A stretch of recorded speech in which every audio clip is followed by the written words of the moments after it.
what's up guys? A brand new Three Musketeer deck has maneuvered its way to number 2 in the world. With Hunter, Three Musketeers, and Elixir Collector, opponents will be overwhelmed by too many choices to fireball, allowing you to stack up success with a massive Elixir advantage from the Elixir Collector, or the Three Musketeers getting value on defense because the opponent has no counter in sight. After you get an advantage with the Three Musketeers split pushing to both sides, throw an Evolved Knight or Battle Ram in front, sprinkle in some Bandit or Royal Ghost, and watch as your opponent's towers and defenses completely crumble. Especially when you get to rage up a push, deleting your opponent's bait cards and enhancing the attack speed, this deck is ridiculously difficult to defend. You'll steal damage with the speedier dashing Bandit, the faster attacks from the Ghost will turn all of your opponent's bait cards invisible, and the Evolved Knight will give your opponents nightmares because that thing never dies.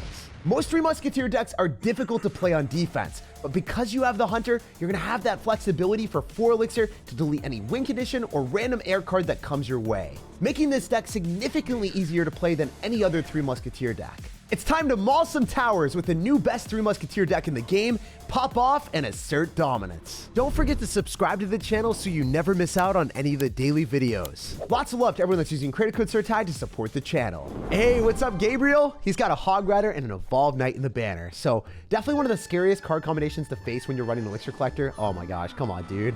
He's really going for it. He's gonna go for his Hog Rider right at the start, and he's riding away with, I guess, a hit on our tower. Not necessarily great, but we're still in an okay spot with the Royal Ghost and the Hunter bamboozling our opponent potentially with like a rage. I don't know. I want to rage on skeletons or goblins. So we weren't necessarily able to hit skeletons. We did hit goblins. We forced out a knight. He was a little bit of scared, sir. He was getting some nightmares. He's like, dude, I can't get finessed by that. It still worked out in his favor, though, all things considered. I think that if we go for dual lane pressure right now... Oh, he's going to have Electro Spirit to reset the charge of the Battle Ram. Well, that's not good for us. Also, I said Battle Ram. It's got a new name, if you didn't know. Oh my gosh, look at the damage from the Battle Ram, guys. Oh, it's beating them down. That's so much damage. I also used to call the Battle Ram the pencil, and that's kind of my favorite. If it doesn't look like a pencil to you guys got to get your eyes checked. That thing is incredibly close to a pencil, in my opinion. So we're going for a rage here. We should be able to shut down the Hog Rider with only 1 hit on our tower. And not too bad. I mean, we take those. We can go for a Battle Ram in the right-hand side. We can go and wait and see what he wants to do. I can't Elixir Collector because it's obvious he's got Earthquake. If you know that your opponent has Earthquake, do you want to waste Elixir? Do you want to mess around? Do you want to get messed up by your opponent getting a positive Elixir trade? For me, that's never in the question. So I'm going to go in for a Bandit here, activate King Tower, and then see if the Bandit can dash near our opponent, force out Goblins, and then we can go in for 3 Musketeers in the back. Generally, I like splitting more Musketeers towards the side that he's going to Hog Rider. I could have dropped them all on the same side, actually. That was a possibility. With the King Tower activated, we're not going to take as much damage as homie's hoping for, right? Oh, wait, that was a lot more damage. Our tower is almost dead. I didn't realize that. Damn, that does way more than I thought. Okay, we're going to go in for a Battle Ram here because he doesn't have the right card cycle anymore. And then when he goes Goblins, we should be able to rage on them, so then we kill them even faster.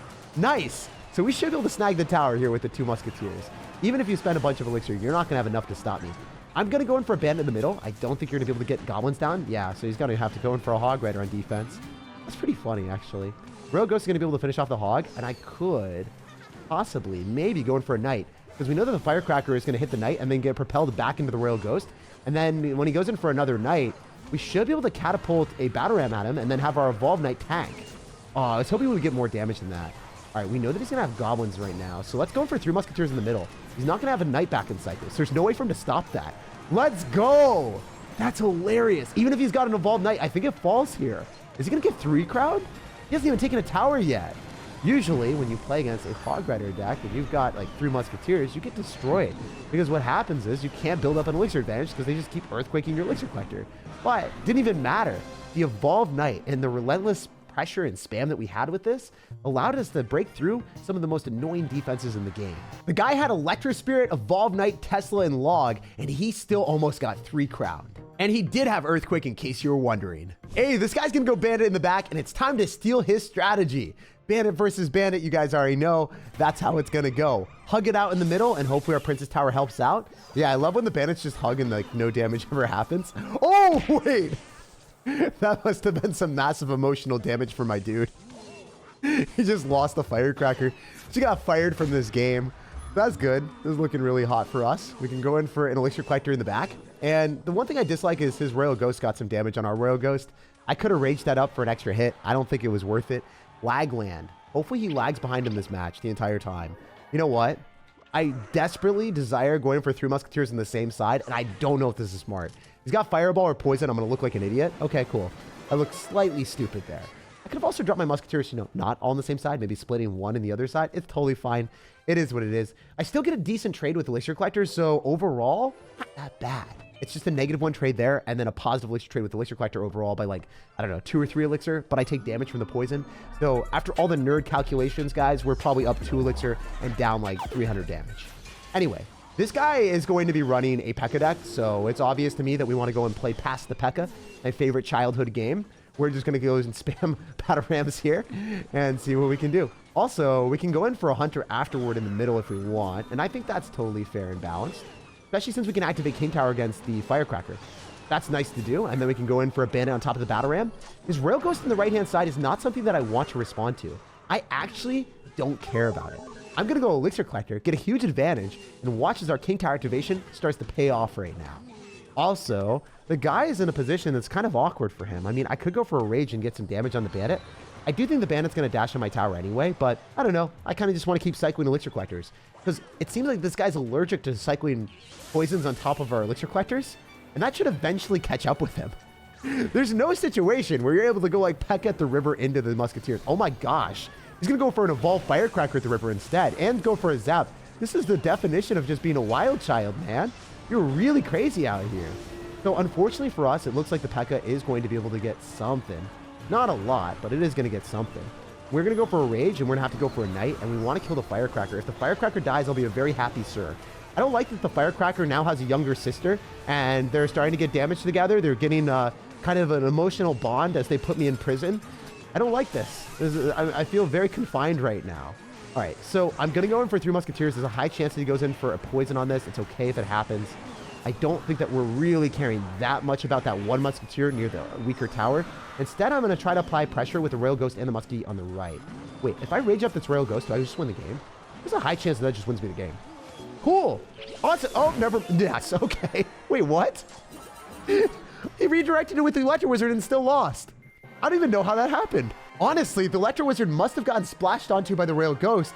He might have been better off dropping the Electro Wizard slightly behind the Rail Ghost, but then maybe it wouldn't have targeted on the Electro Wizard and it would have still targeted the tower. That was one of the most unexpected ways to win in Clash Royale that I've seen in a while. When I saw the reset, I thought we were in for a long adventure and eventually like rage cycling him out. But the Rail Ghost decided to make his tower toast. Hey, we got a game against someone that loves log bait. Okay, the Trojan Horse Clan. Well, hopefully he doesn't try to sneak into our kingdom and assassinate everything that we have. I'm gonna go in for a Knight in the back, and maybe he's gonna think that the Knight is a part of his team because he's probably playing Knight, since it's one of the best cards in the game. And yeah, he's not running Knight because he's running Goblin Cage. Most of the time when people are running Goblin Cage, they're gonna be running like a Royal Recruits deck with Evolution. I mean, there's a chance he's running like Evo Barbs with a Lovehound deck, but it's unlikely. Anyway, oh, wow. Okay. You really just want to show me up and shut me up. When I say that you're not going to be running Evo Barbs, you run it. There was a chance. At least I did point that out. Okay, so got a 3 Musketeers all on one side. Reason is, I could try to go and protect everything, but it's not going to happen. Like, if you try to protect an Elixir Collector that is definitely dead, you're going to be a really foolish sir when you don't have enough Elixir to apply aggression and stop them from taking your tower. So, like, Elixir Collector, saving my tower and getting counter push. Definitely going to go and save my tower and get counter push. That's a vibe. We're going to rage up the Musketeers and pile on the pressure. 2 Musketeers with a Barbarian tanking is huge value. So yeah, I think this guy thought he was sneaky, but he got snagged. He got stomped, and his tower got snatched. So I think we can go and steal some more damage with the Bandit. I just love saying S words, guys. We're out here. We're just constantly just out here with the alliteration. I think we can go Elixir Collector in the back, and this time we're going to be able to catch the Miner with our Knight, and then when he goes in for a balloon, we'll Hunter it. We need 7 Elixir for that to happen. Oh, interesting. He's got a Lovehound on the other side. You know what? I might be able to just drop my 3 Musketeers all on one side at the same time, and then when he goes balloon, we Hunter the other side. Oh, he's not ready. His body isn't prepared for this. This will be the most fun experience in Clash Royale when you just traumatize your opponent from that degree. Yeah, watch. Hunter should be able to go and kill the balloon without him taking out my tower. And then I think we are able to 3-crown him, honestly. This is going to be pretty derpy. So I'm given the opportunity to go in for a Knight, Royal Ghost, and rage on the Barbarians that he has to drop in the right. So we'll see when he does it. Oh, he's waiting a while. He waited for them to lock onto the tower. Dude, you're not allowed to be that smart. Anyway, we do win this game. We've got a minute left over, and there's no chance he's able to defend the Three Musketeers spam. A few dominance is asserted later. That must have been totally traumatizing as we total his towers. That wasn't even close, and you know what? You maybe got to go back to your name and start running log bait again instead of Lobhound. Because Three Musketeers eats it alive. Especially when we have Hunter and Three Musketeers for absurd firepower against all the air cards. After deflating that Lobhound balloon deck, we've inflated our rank to 9,600 in the world. So if this guy's gonna have Executioner in the banner, it's not gonna slice and dice through my Three Musketeers. We've got the Knight and the Bandit to go and help out and stop any spam. So, okay, that's a Sparky. That's really bad for me. I like how I said, stop any spam, and then he immediately goes Sparky, one of the hardest cards for us to counter, because we literally have no reset in our deck. It was Zap, no Electro Dragon, nothing to stop that spam. So I think what I do here is I try to get to a Battle Ram or sacrifice the Royal Ghost so the Three Musketeers don't die. I don't know if this is going to work, but we have to try. We seriously have to cycle. Okay, it worked, kind of. One of the Musketeers stayed alive. It's not going to get blasted by the Sparky. Yes! That was almost dire. That was almost incredibly bad. We're going to have Snowball as well. What the heck? Homie has a Snowball and Barbarill in the same deck with Lightning and Sparky. Oh, it's the Dark Prince Hunter version with Goblin Giant. This deck is a little bit more archaic. The regular versions right now are just running Evo Knight and spamming as many Goblin Giants raged up as they possibly can. This guy, he's going to have Lightning and he's going to run Goblin Giant with that. So overall, a little bit better for us to play against people that are going to be using Rage because most of the time they're not going to end up having like a big spell. And you look at it and you're like, ha, got him. And then this guy's like, nope, don't have me here. I've got Lightning for your Three Musketeers. Maybe we can go for a body block with the Battle Ram, but it's definitely going to be a weirder situation as well. Oh, the Hunter locked onto the tower for 2 hits? Yes. I knew that second hit was happening. I manifested it before it even happened. I commentated and I was like, guys, it has to happen. Sometimes I'll say stuff like that and then it won't actually happen. You guys just laugh at me and my editor's like, ha, Jake, you're an idiot. And I'm like, I know, but I really wanted that to happen. So we're looking at this and I think we just continuously go Elixir Collectors because if he goes in for a Lightning, then we can easily go in for a Hunter afterward or Three Musketeers. It's so weird to sacrifice a card into the Sparky and just be like, I'm okay with this. And you're never okay with it. You just get 3 Elixir yeeted out of the game and then you try to get it back with Elixir Collector and you're hoping that it works out. All right, we're going to go Battle Ram here because it does soak up the Sparky. Oh, wow, that went as poorly as possible. That's awesome. So we're going to try to go in for the Evo Knight here. And the Hunter will stay alive. And then we can go for a Bandit and a Royal Goat. Oh my gosh. Wait, he snowballed it away. That was weird. We will show it again through the magic of the instant replay. That actually kind of worked for us, not gonna lie. Okay, Hunter, don't get hit. Nice. Wait, this is kind of working. This is a chaotic game where I'm trying to spam things on defense and hope that I don't get Lightning or whack-a-mole down, and it's going okay. Somewhat. All right, we're gonna Three Musketeers. We're gonna start to split lane pressure because I need to. If I don't do that, I'm dead. I can't continuously try to defend against this Sparky push. If he Lightnings, it's okay, maybe. Let's do this. Let's drop everything that we have and then try to get a Knight down on defense against the Sparky. And the reason why we're playing like this is because the Knight will soak up a Sparky shot without too many worries. We can then rage up our Musketeer and then go in for a Bandit as well on the right-hand side. We're trying to do some simultaneous aggression and defense. Because that's how we like to roll. Yo, look at that Royal Ghost, though. Beautiful, baby. That's what we like to see. All right, we're going to go for our 2 Musketeers on the right and 1 on the left because I'm sick and tired of him lightning in my Musketeers near my low HP tower. Okay. I mean, what if I do one of these and you don't lightning it? What if you just decide not to lightning this today? Okay, you're going to lightning on the Battle Ram. That's fine. What if I rage up the Musketeer and then go for a Bandit as well? And then the Bandit's going to lock onto your tower with the Musketeer tanked? Or, oh my gosh, wait. Guys, we won. That was so whack. I was like, if the Musketeer just stays alive and does infinite damage, we walk with dub. And I think that we had the defense set up for success on the left-hand side as well with the Sparky going through. We had the Evolved Knight, and the Evolved Knight gets tickled by Sparky damage. When the Evolved Knight is moving, it takes 60% less damage, so it will take a lot of Sparky shots to kill it. As long as you drop your Evolved Knight away from the Sparky, you're going to be chilling on defense. Well, the opponent gets completely cooked in the other side because they aren't going to have enough elixir to defend. Hey, what's up, man? 101? This guy finished 544 in the world. I think he's one of the better players in Clash. We definitely don't want to mess around with him too much. So he's going to go for a bowler on the other side. I think we go and spam a battle ram. Generally, when we see bowler, it's going to be like lumberjack, balloon, freeze. He'll probably go for a lumberjack right now or an electro dragon, depending on what he's feeling. Oh, he's going to go barbarill and baby dragon. That's not good for him. Looks like he had a tragic starting hand. That's exactly what we'd like to see. So there's a chance he's not going to be running balloon freeze because typically balloon freeze players would have better answers. Oh, never mind. Okay.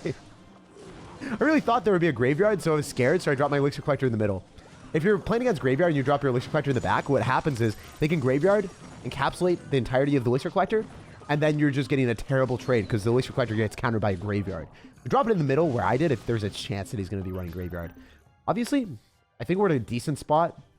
He's going to have a bowler right now, so the game plan is to set up 2 musketeers on one side, maybe go for a bandit to make sure the bowler targets the bandit instead, or we could go Royal Ghost off to the side and then have the bowler target that. Yeah, what if we do something like this? And then the Royal Ghost takes the targeting from the bowler, and then the bowler doesn't hit the musketeers. I think that works. Maybe? Not really. There was a game plan, but it didn't work out. It could have been so much better than it was. I should have went battle ram in the right-hand side with the musketeers, and then I think we would have gotten a better interaction overall. If he goes in for a balloon, he has to freeze on the hunter, which is a terrible trade from elixir deficit for him. I don't know if he wants to do that. Okay, that's exactly what he's doing. Totally fine for me. 2 shots from the hunter, finishes off the balloon. Oh, wait, the hunter got a shot before he froze. That's huge. And then I raged. He still froze with the balloon and got nothing from it. This deck is absolutely insane on defense. I don't think I would ever run 3 musketeers without hunter. After witnessing how good hunter is on defense, I can't go back. When you go hunter, you got hunted if you switch anywhere away from it. Like, it's going to be forever a part of your life. All right, we're going to go in for this with a Royal Ghost and a Musketeer on the left-hand side, and I'm pretty confident we take the tower here. I know for a fact that I want to go for a Knight, so the Baby Dragon locks onto that, and I'm trying to drop the Knight up a little bit further, so it's going to be less likely for him to go for Tornado. I can go for a Bandit as well, just to finish off the bowler guaranteed, and then I think what I do here is I 3 Musketeers, but it locks onto the Musketeer issues first, right? If it locks onto the balloon, yes! That's nice. We always go and lock onto the problems first, guys. We prioritize our problems and clean them up. So that Musketeer placement was something that I just thought about in the moment, and I'm glad that it worked. I think that was pretty creative. I've never done that before. Even though I played a ton of 3 Musketeers, I've only done that against like Balloon Lava Hound, never against Lumberjack Balloon. It's nice to know that that's a good strategy now. Oh wait, no way! The 0 HP Hunter! It somehow, some way melted and popped a balloon. Jeez, we are not going to be able to get the 3 crown, but it was remarkably close in snagging each one of his towers while he wasn't able to get a single one of ours. Destroying a top 500 player like that makes me pretty proud of my 3 Musketeers and Hunter. The Hunter was truly on a mission to earn his weight in gold the entire time he was giving us positive elixir trades. Like, subscribe for more daily videos, and have an amazing rest of your day.